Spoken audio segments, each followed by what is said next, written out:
Nice. I don't think it's ever been this high. Wow. I'm going to start looking at this the whole time instead of you guys. All right. For the trunk or treat tonight, if you have your trunk set up or are going to set it up, just head back over here ASAP after worship service. And we're doing it over here just so it's not just inviting everybody in, which obviously we would love to do, but trying to be cautious because of the virus this year. So take your car, go back over here. I've got to do it. My car's over here. So I'm going to be driving over here and park and set up. And then parents, if you will, kind of keep your kids inside for a little bit and let them set up as we're all driving around, that kind of thing. Don't want them running around too much outside.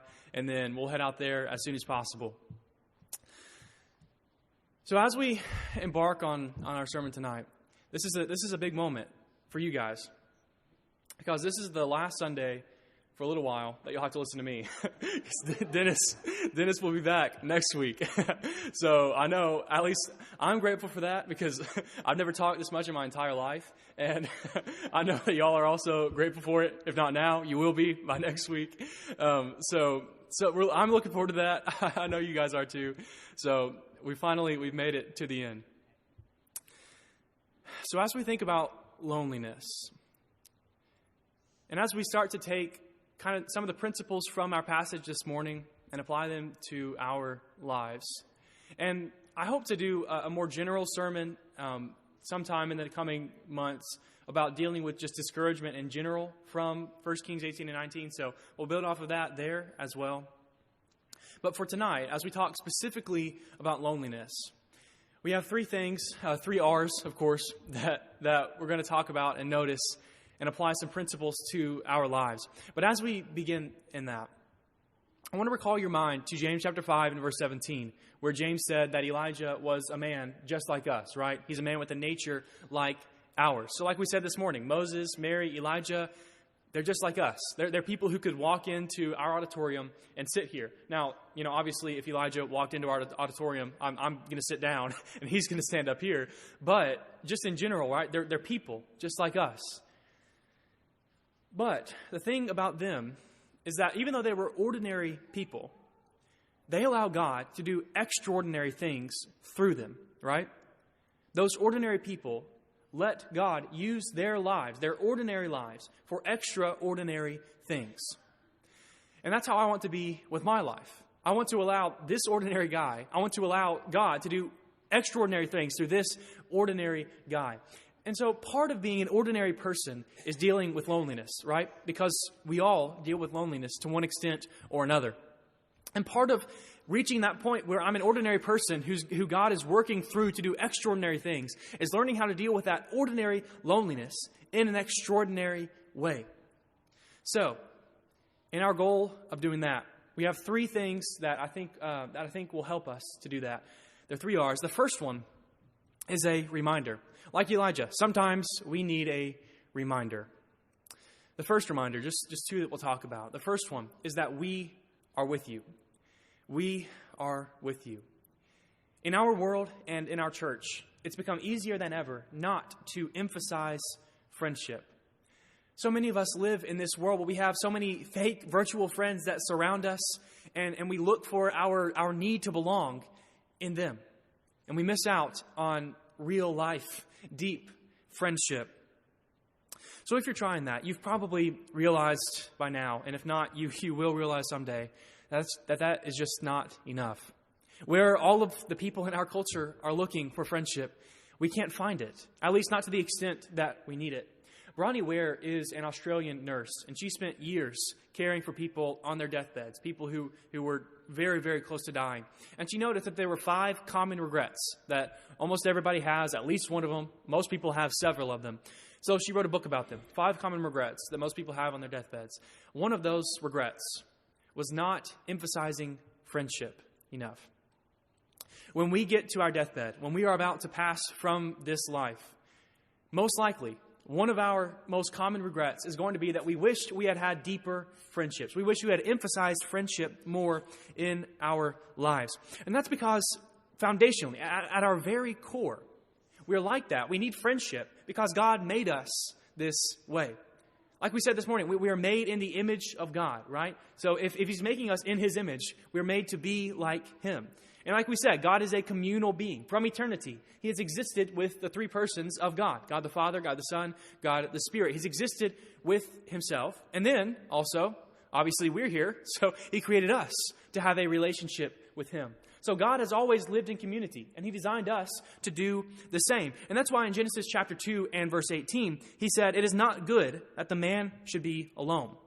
He said that because of what he said in chapter 1 and verse 27. So God created man in his own image. In the image of God, he created him. Male and female, he created them. So it's not good for us to be alone because we are like God. We are made in his image. He made us with this built-in weakness, we might call it, which means that weakness is actually a good thing. And we'll get to that in a bit. But for now, let's just say that God planted this longing for friendship, for true friendship, in our DNA. None of us can be the best version of ourselves without deep, genuine, lasting friendship. Now, God knew that, and he provided for it. He gave us, among other things, his church to help us in meeting that need. Hebrews chapter 10 and verse 25, not neglecting to meet together, as is the habit of some, but encouraging one another, and all the more as you see the day drawing near. Now, this is maybe the main reason why it's good for us to go to church, as we say, go to church, to physically, literally come together in this room. This is one of the main reasons why it's good for us. Not just that we should do it or that we have to do it, but that it's good to do it. Because God created us for people. And most especially, he created his people for his people. If you are one of his people, if you have been born again into his body, then you are one of his people, and he did that for others of his people. He created his people for his people to help us meet that need. So we all need to be reminded from time to time that none of us is alone. Not one single one of us is alone. We have each other. But also, even more importantly than that, he is with us. He is with us. Matthew 28 and verse 20. I will never leave you, or Hebrews 13:5, I will never leave you. I will never forsake you.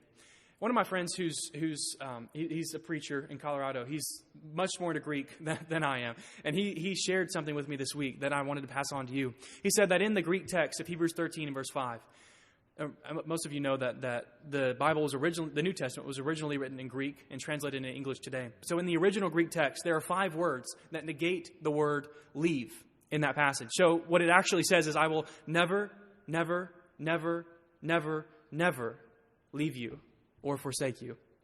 Jesus says, I'm not going anywhere. I'm right here with you. Like he says in Matthew 28:20, I'm with you always, even to the end of the age. So he's with us. But not only is he with us, he's also in us. Look at Romans chapter 8. Romans chapter 8. This is something that I think it's very easy for us in our cultural climate and just like in general where we are in the world today to de-emphasize. Because most of us don't have much of a spiritual aspect to our lives. We live in a very secular, very scientific society, which in some ways, living in a scientific society is definitely a good thing. But it can lead us to de-emphasize the spiritual aspect of our lives, to de-emphasize God's actual presence in our lives. And Romans 8 gets in that lack, and it stomps all over it. Because notice what Paul writes in Romans chapter 8, beginning in verse 9. He says, you, however, are not in the flesh, but in the Spirit, if in fact the Spirit of God dwells in you.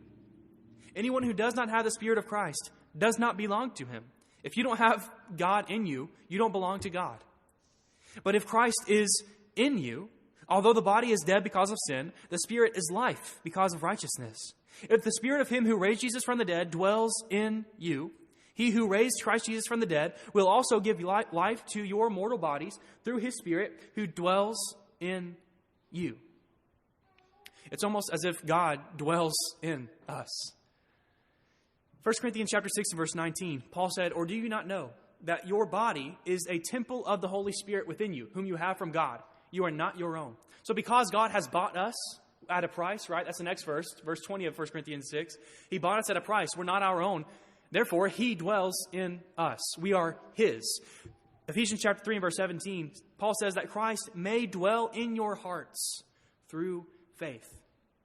So not only is God with me, He's also in me. And I don't know what all of that means. As I was thinking about this concept, some of you know that the youth group went to Hot Springs this weekend for a youth event. And I asked some of the teens who were with me in the van, like, have you ever thought about what it means that God is in us? Like, I have no idea all the implications of that. But it seems like it has to be huge, that God himself lives inside of his people.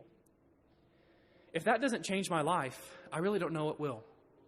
But not only is he with us, not only is he in us, he also is us in some ways. What I mean by that is that Jesus may have been the loneliest person ever to walk the earth. He is us. He gets us. Now, what do I mean by that? Well, let's talk about it. Loneliness is what we feel when we are isolated from other people, right? That's what we feel when we are lonely or when we are isolated. But a lot of the time, loneliness has less to do with the actual physical absence of other people and more to do with feeling disconnected from them and misunderstood by them and different than them. So loneliness is not so much about being alone. It's about being different or being unaccepted.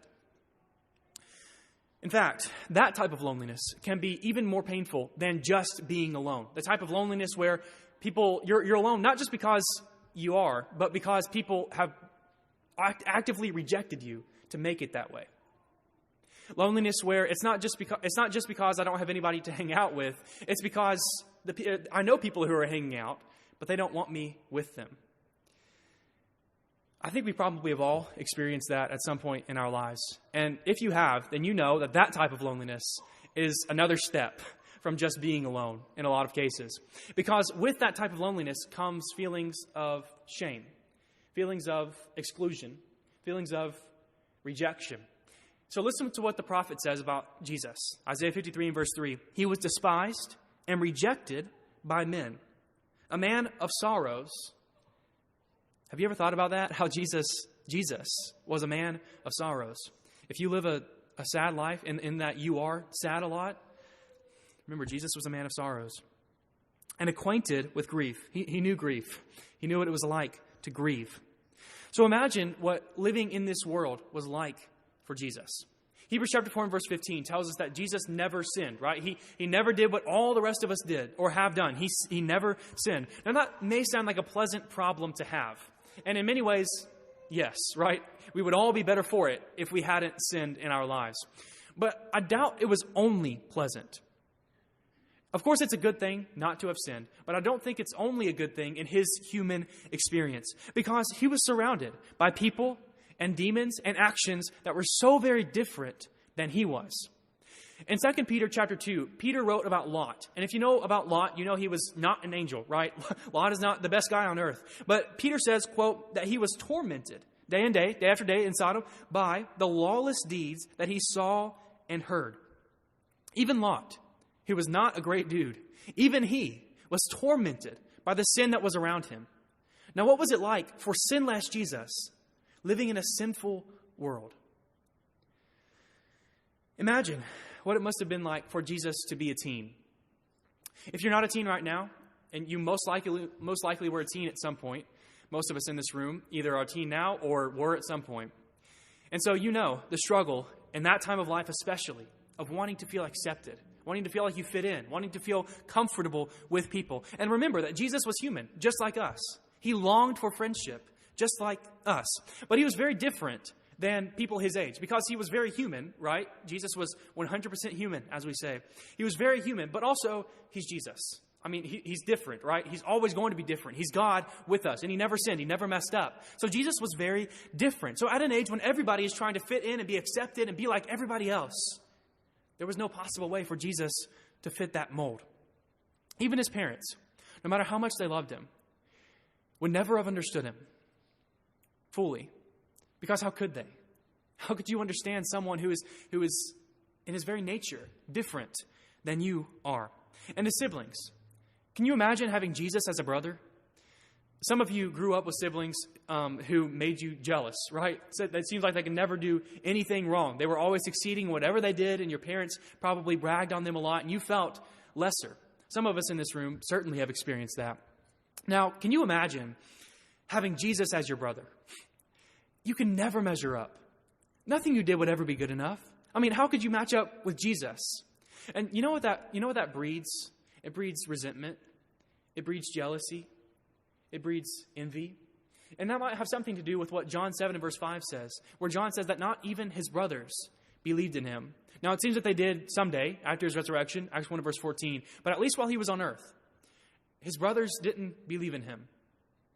Maybe playing into that were some of those feelings from years of comparing themselves with Jesus and not being able to match up. So Jesus was a sinless person living with sinful parents, sinful siblings, sinful relatives, sinful neighbors, and sinful disciples. Sometimes we feel alone in this world, but in a very real sense, Jesus was alone. No human being on earth could totally identify with Jesus. We know that Jesus cried, right? Multiple times in the Gospels, it's recorded that he's weeping. And in those moments, no one could walk up to Jesus and put an arm around him and say, I know exactly what you're going through. Because they didn't. No one could understand him fully. But all of that life of isolation was just a precursor. It was just build-up. It was just the previews before the movie. Because in one moment, Jesus experienced more loneliness than I think any of us ever will. It's the most lonely moment in the history of humanity. It's the most supreme moment of loneliness. A moment so dark and deep that none of us have ever experienced it. It was the moment when, on the cross, he became sin for us. To use Paul's language from 2 Corinthians chapter 5, verse 21. For our sake, he, God, made him to be sin, who knew no sin, so that in him we might become the righteousness of God. So Jesus spent his entire life feeling outcast because of his sinlessness. And then we get to this moment, and he's outcast because of the sin that he bore for us, our sin. He can't catch a break. He took that on himself, and in some sense, he let it come in between him and his Father. Because Matthew 27 and verse 46, he said, my God, why have you forsaken me? Why have you left me alone? Jesus experienced loneliness in a way that none of us can really comprehend. So in that moment that was so lonely and terrible that we can't even begin to understand it, Isaiah 52 and verse 14 says that in that moment, his appearance was so marred, so messed up, he was beyond human semblance.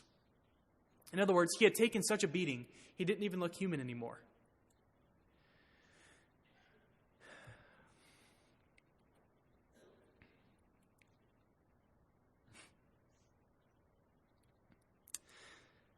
He had spent his entire life feeling like an outcast, feeling like he didn't really belong here because he wasn't one of us. And then in that moment, the people that he had made it very clear, you don't belong here. You don't even look like us.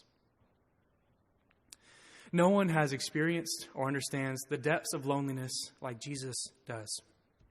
And because of that, he understands your loneliness and mine. And I think he understands it more than we do ourselves. Hebrews chapter 4 and verse 15. For we do not have a high priest who is unable to sympathize with our weaknesses, but one who in every respect has been tempted as we are, yet without sin. So the most important person in the entire universe, or out of it, is not only with us, and he's not just in us. In some ways, he also is us. He gets us more than we ever possibly could. He understands us. Sometimes we need that reminder that not only are we with you, but he is with you, and he's in you, and in some ways, he is you. He gets you. But also, second, a repurpose, a reminder, a repurpose. Sometimes we need to repurpose our loneliness because loneliness is always going to be here, right? In our broken, in our fallen world, we're always going to feel lonely. Nothing and nobody is ever going to satisfy that need fully.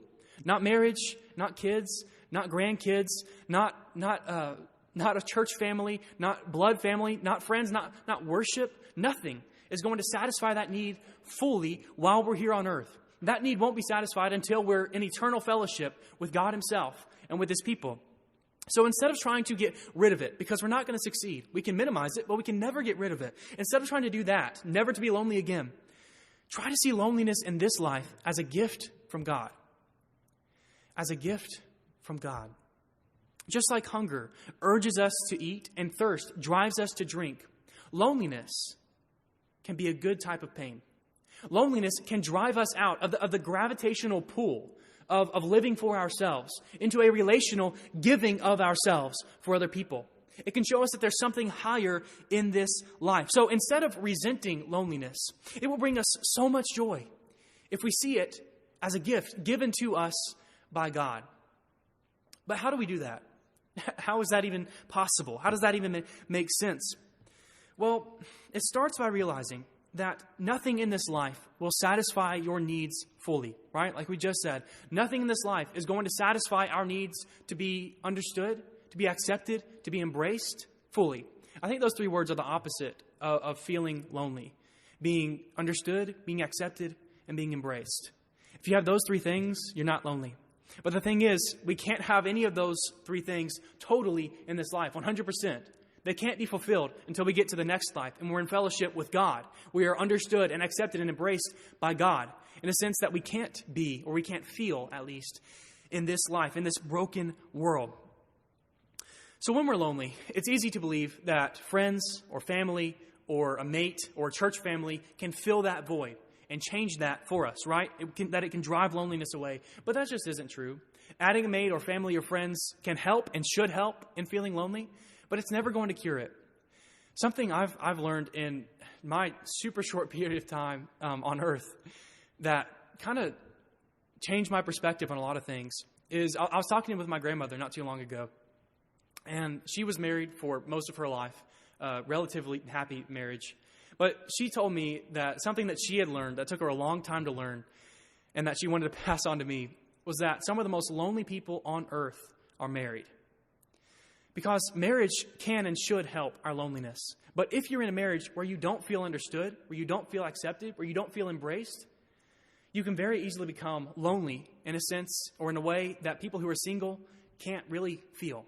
So some of the most lonely people on earth are married. And that isn't to put marriage down, because it's one of the greatest blessings that we have on this earth from God. But it's just to say that nothing, even the best of this life, leaves us wanting more. It leaves us wanting something longer. It leaves us wanting something better. And that's why in Philippians chapter 1 and verse 23, Paul says that he can't wait to depart from this life and to be with Christ. Why? Because that is far better in his words. So we should be glad that the best of this life leaves us wanting more, wanting what's coming in our future. Every loneliness on this earth is a built-in reminder that our greatest relational joys lie ahead of us. And that doesn't blunt the pain of loneliness, right? That doesn't make it not hurt when we are lonely. But it does assure us that this pain is for a purpose. Like if you're working out, as long as you have the proper form, right? You're not doing anything wrong to your body. As long as you have the proper form, if you feel pain, it's a good thing. Right? Because it means you're doing something good for your body. And just like that, loneliness can be a good pain. It can point us to something beyond this life, to something better, to something longer, to something more important. So, the next time loneliness shows up, thank God for it. 1 Peter chapter 5 and verse 7, casting all your anxieties, including loneliness, on Him. Why? Because He cares for you. Like we said, the most important person in existence cares for you and is with you and is in you. So thank God that we have this reminder of what's coming. In fact, if I can challenge you, the next time you feel lonely this week or in the weeks to come, turn that loneliness into a moment of worship for God. Give it to Him as a gift of worship for Him. Tell Him, God, I've tried everything to fill this void. I've tried people. I've tried busying myself with this life. I've tried seeking you, and it feels like nothing is filling this void in my heart. So I want to turn it to you and give it to you. And I want to see if you can take something that's this ugly and make it into something beautiful. Let your loneliness drive you to worship, to give your problems to God, and let Him change those problems, change your perspective on those problems, and let you push through them to a better life, the one that's beyond this life. So let your loneliness be a reminder to you that God doesn't just want to do things for you. although he absolutely does. He wants to do things for you, but he wants to do something in you. He wants to do something with you, something in your life right now. He wants to create in you a deep, unshaking reliance on him. In so many ways, he wants to be the love of your life and of mine. He wants that relationship with us. So, repurpose your loneliness. And third, take on some responsibility. Take on some responsibility. This is what God did for Elijah, right? As poor Sam read this morning. He had to go anoint some kings. He had to go take care of some business. He told him to get up, go, take care of business, get to work. And for us, we see them every day. And especially for us, we see them every Sunday and every Wednesday. They sit among us in the congregation, sometimes at the very heart of the body, sometimes on its fringes, but they're here. They come to events and activities, hoping that maybe if they do enough and are enough and they come enough, they'll start to feel like they belong. For them, the times that we have inside of this building may be the only parts of this week that feel right, that feel like they should. They're the people who feel forgotten, neglected, and desperately lonely. They're the people who are depressed, disabled, socially awkward, grieving, elderly. If that is you, you are us. Not just that you are a part of us, like you're some kind of added part onto the people who really are us, but you are us. You make us up. And if that's not you now, it will be someday. Maybe for a long time, maybe for a short time. But keep that in mind because it'll help you be empathetic. So, when you come into this room, if nowhere else, in this room, can we pray that we will have the eyes of Jesus, that will look at things through his eyes? Because I think if we do, we'll be amazed. Because when we look through his eyes, when we look at this room, any room, through the eyes of Jesus, we see things through the perspective of other people. It completely reorients us, right? Naturally, we look at things through our own eyes. We look at things from our own perspective, from our own priorities. But when we look at things the way he looks at things, we look at it through other people's eyes, through their perspective, through their priorities. It changes about our lives. So each time we gather together, we have an opportunity to be a son for the man whose own son won't have anything to do with him. Every assembly is an avenue to love the people of God with passion and devotion and sacrifice that most people reserve for their own flesh and blood. Every Sunday is a new opportunity to be a father to the teen whose own father isn't everything that he should be. We have this opportunity every time we come together. It's one of the main reasons why we do come together, because we can fill that void for each other. If every happy, intact family among us took it upon itself to initiate toward and welcome the lonely, to make visible those people who feel invisible, even among us, what a joyful place our auditorium would be. Even more so than it already is, because Maplevale is really, really good at this, okay? But it's something that we all have to be intentional about every time we come together. We have to make visible those people among us who feel invisible. So when was the last time I strayed away from my little circle of family and friends, and I set aside my to-do list or my plans or my social insecurities, and I just talked with someone else who needs it more than I do? It's not always easy, but it's so important. And it's not just that the relatively happy and fulfilled people among us don't care, right? It may be that they just never notice. They're keeping children quiet, or they're paying attention to the sermon, which I personally appreciate. So they're doing one of those things, or they're planning for lunchtime or game time or nap time. So it's not that we're bad people, but if Satan can't make us bad people, he'll make us busy people. Because busy people miss what's right in front of them and the opportunities to serve other people that are right there. So look around you this weekend and the next and the next, and love the lonely people among us with initiative and energy and creativity that they would never expect.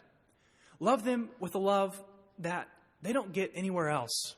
Because in this room, we have something that isn't anywhere else. We have the power of God enabling us to love one another supernaturally. So, God, give us eyes to see the lonely. Give us the eyes of Jesus. Give us all that responsibility toward each other. Now, in Ephesians chapter 2, turn there with me. Ephesians chapter 2, we find a kind of loneliness that even the things that we talked about tonight can't touch. Ephesians chapter 2, beginning in verse 11, Paul says, "Therefore remember that at one time you Gentiles in the flesh, called the uncircumcision by what is called the circumcision, which is made in the flesh by hands, remember that you were at that time separated from Christ, alienated from the commonwealth of Israel, and strangers to the covenants of promise, having no hope and without God in the world." If you're without God, you're going to feel lonely in a way that someone with God never will. Without God in the world. "But now, in Christ Jesus, you who once were far off have been brought near by the blood of Christ. For he himself is our peace, who has made us both one and has broken down in his flesh the dividing wall of hostility, by abolishing the law of commandments expressed in ordinances, that he might create in himself one new man in place of the two, so making peace, and might reconcile us both to God in one body through the cross, thereby killing the hostility. And he came and preached peace to you who were far off, and to those who were near." You don't have to understand all of what Paul just wrote to understand that Jesus is the answer to your loneliness in a way that nothing else ever will be.